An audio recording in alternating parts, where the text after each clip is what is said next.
Hey guys, this is a writing video talking about step 3. So if you're working on your writing and you're to this point, you're in the right place. Okay, the first thing we have to talk about really quick again is just a reminder about plagiarism. We've talked a lot about that in our writing so far, just making sure that we're documenting our sources, that we're writing down the URLs exactly, and that we're not taking credit for ideas that aren't ours. So we're using information from someone else, but we're giving them credit. Okay, and we've talked about this too, but I'll just read this really quick. Before we begin turning our list of information into paragraphs, students need to understand the concept of plagiarism, which we've talked about. They cannot simply copy another writer's words and use them as their own. Therefore, students need to write the information in their own words. The other way to give credit to someone is to put their information in quotations, which we'll talk about further down the road. But for right now, you can kind of just have this in the back of your mind for when you start writing. As you're going along, information that's not yours, just put it in quotes. That way I know that it's not you talking, okay? So keep that in mind as you get going. Okay, the next thing we're talking about here is the topic sentence, because let's see if I can get this straight. There we go. Okay, in the paper that you have, or I guess on the paper that you have, it talks about the topic sentence, and this is really important for writing well. That topic sentence, it says, is generally the first sentence of a paragraph. Not always, but most of the time.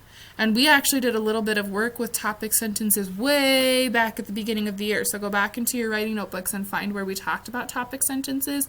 We did some practice with highlighting what the topic sentences were. Okay, so the topic sentence is pretty much always the first sentence of a paragraph. Sometimes it's the second. But for you guys, I think it will be the first all the time. It tells the reader what the paragraph is about. That's the biggest thing that we need to talk about in this video. When you're writing a topic sentence for a paragraph, the reason we write a topic sentence is so that our reader knows what we're going to be talking about in that paragraph. We want to tell them, hey, here's what I'm going to talk about, and then talk about it. And we've talked about that in class too before. We've said that before in class. In other words, it expresses the drawer's label. So when you guys had your drawers and you were organizing your information, your topic sentence is going to have that same main idea in it. So if your first drawer talked about your person's birth and childhood, then your topic sentence would have something to do with that as well. That way your reader knows, hey, this is what they're going to be talking about. Because your reader's not going to have your sloppy copy and your drawers and whatever else to look at. They're just going to have that final copy. So we have to tell them what we're going to be talking about instead of just jumping in, or they're going to be kind of confused. Know what I mean? So that's why we do it. Supporting details are like the clothes inside the drawer. So this is continuing with our dresser analogy here. It's all of the relevant information found from research written in your own words. So remember last week when I had you, or maybe it was even earlier this week, when I had you write down all of your information from your box pages kind of in sentence format on those other ones where you put your drawer label and then all of the information that filled up that drawer. That's the same idea as what we're doing here, except we're putting it in order. That's the difference. It's not just all of this random information. Now we have to start putting it in order and making it look like a paragraph. That's what we're working on in step 3. Okay? On the following pages, which is what you have, that little packet, have students begin composing their topic sentences. So we're going to do the topic sentences first. That way you know what your main idea for each paragraph will be. Once completed, have students then look through their research information and finish their paragraphs by adding supporting details, which you should have already done on your pages from earlier this week and into last week if you started that a little earlier. Make sure students transfer the information in their own words or put quotes around information that's not yours or facts that aren't yours, okay? So I'll just give you an example here of kind of what we're talking about with topic sentences and supporting details. this is that story that we read in class, and you guys should have in your writing folders the story of Wilma Rudolph, that biography about the Olympian lady. So here we're going to look at the second paragraph. Wilma Rudolph's life was hard from the start. That would be the topic sentence. This whole paragraph talks about why her life was hard. From the beginning, from her childhood, even from birth. She was born premature. Okay?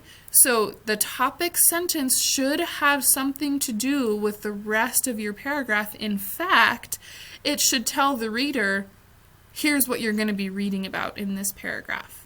And then relevant details should only have to do with what you wrote in your topic sentence. Here, when the author wrote about how Wilma's life was hard from the start, I don't want to read stuff about how she passed away and the things she left behind. I want to know why her life was hard from childhood. Okay? So, same thing goes for your papers. If your first paragraph is talking about birth and childhood, then don't put stuff in there about their adulthood, because in your first paragraph, they're not supposed to be adults yet. And they're not supposed to be dead, certainly, if your person has passed away.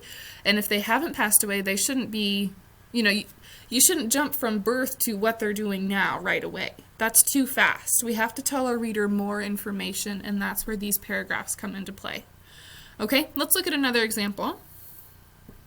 This paragraph's a little shorter, so I might actually read some of this. Oops, here we go. There we go. Wilma was a gifted runner, and her tremendous ability led to Olympic glory. So first of all, I just want to pause and reread this topic sentence. Really listen carefully for what the author is telling you you're going to be reading about. Wilma was a gifted runner, and her tremendous ability led to Olympic glory. So in your mind, I know you've read this story, but maybe ask the adult with you, what do you think this paragraph's about? What are we going to be reading based on this topic sentence that we just read? Pause the video real quick and talk to the adult with you. What do they think this paragraph's going to be about before they read it? Okay, so I'm assuming you visited with the adult. And now going on, let's finish this paragraph and see if the information in here matches what the topic sentence is talking about. At the age of just 16, she became the youngest member of the U.S. Olympic track and field team, where she won a bronze medal in a relay. In 1960, she returned to the Olympics, where she set a world record in the 100-yard dash. She also became the first American woman in history to win 3 gold medals in a single Olympic Games. So just take a minute, reread some of this if you have to or if you want to. Was there any information in here that did not have to do with her being a gifted runner and being victorious in the Olympics? Was there any information that didn't fit? Because to me, I think it all made sense in there. Talked about, even though she was young, she went on to join the Olympic team, which is a huge accomplishment by itself. Won a bronze medal in the first time she competed in the games. Then she returned again, set another world record, and then she won 3 gold medals later on. So to me, all of that information fits exactly in this topic sentence. They really go together well. Okay, so this is what I want to be seeing in your papers as I read through them.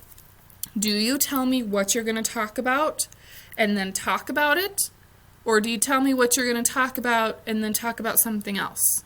You know what I mean? So keep your information in order, especially putting it in time order. Don't be putting stuff in out of order, please. That makes it really confusing for readers.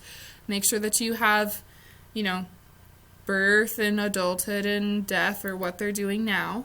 And make sure that your paragraphs go, like the information inside your paragraphs go in order too. Okay?